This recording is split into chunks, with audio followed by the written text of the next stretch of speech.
Hey everyone, my name is Ben and you're listening to A Daily Dose of English. This is a short, simple podcast that you can listen to every day to improve your English. You can find the transcripts for all episodes and more on benslanguagelab.com. I'm glad you could make it today. In this episode, we're going to be talking about field trips. Again, another kind of fun topic that I think will just be a little bit interesting and potentially give you a bit of an insight into American culture and what it's like to be there. I mean, I think field trips are a thing in other countries as well. They have to be, right? It's okay, what are they? So a field trip is in school, usually when you're younger, so maybe elementary school, when you go with a teacher during school time somewhere interesting, usually to learn. And that's a field trip, right? So the idea is that you're going out into the field, which is like the real world, to explore something. So a really common field trip in the U.S. is going to the zoo to go see the animals. And that is, I think, a lot of classes that have a zoo in their city are going to go to the zoo for a field trip. That's a very standard field trip. If you ever go to the zoo during a school day, you'll probably see a group of kids there from a class. And that's actually also a pretty fun trip because you get to see animals and you get to hang outside with your friends for a while, and it's an unserious school day. I think I haven't really paid attention, and I haven't gone to school in other countries, so I don't really know if field trips are a thing in other places, but I would guess that they are. It's actually pretty easy to go out with. They're kids, but it's not that difficult. So it's not like there's a huge advantage to having a big rich country like the U.S. I feel like anything with a decent school network and interesting things to do could pretty easily have interesting field trips. I could see there being issues depending on if you're going somewhere really rural. If you go to school somewhere where there's hardly anybody, there's nothing to go see, I could see that being difficult. Or I don't know, maybe there's other difficulties that I'm just not thinking of. Probably funding is also one thing, right? If schools are underfunded, they probably don't have the energy to take kids to go do something fun. But yeah, I definitely enjoyed field trips as a kid because they are, like I said, they sort of take the pressure off the school day because you're going to be out for most of the day doing something interesting, hanging out outside. You get to hang out with your friends and you get to see whatever interesting thing. And I think they're really fun. Or I remember them being fun. I haven't gone in years, so I think they're probably still fun.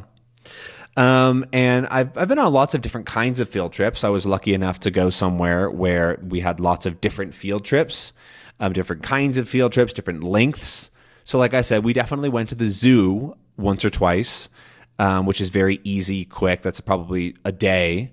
But then we also did longer overnight field trips where we went for a couple days or even a week as a class to go do something more interesting, longer term, and that sort of thing. One that I remember fairly distinctly was called Potlatch. I don't remember how old I was, but I must have been in fourth grade or something like that. So pretty young. And we went essentially out to a little farm ranch thing. There weren't very many animals, but the idea it was out of the city overnight. We had some bunk beds. We stayed with in little cabins. We did interesting activities during the day. But I mostly remember, the only real thing that I remember is that's where I learned to play the game Magic, which I then played for another decade after that. And so that's really the only thing that I remember about that. Me and three of my friends, actually because my best friend, or a friend at that time, discovered the game through his babysitter.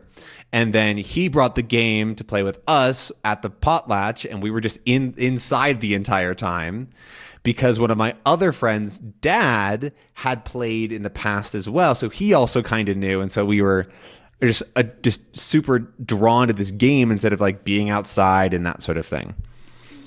But that was a fun field trip because of that. I also remember another longer one where we went to a farm, and I remember this very specifically because, again, it was overnight.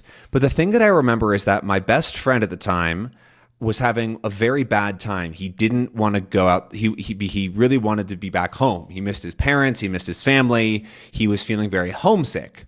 And I didn't want him to feel bad. And so I stayed with him, also pretending to be homesick. But I actually really wanted to go outside and do something.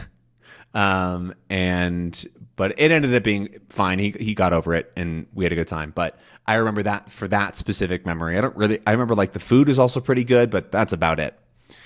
Those are like longer overnight field trips. Those aren't real true field trips. Those are more like class trips, I'd say. A field trip, like a real one, is usually within a day.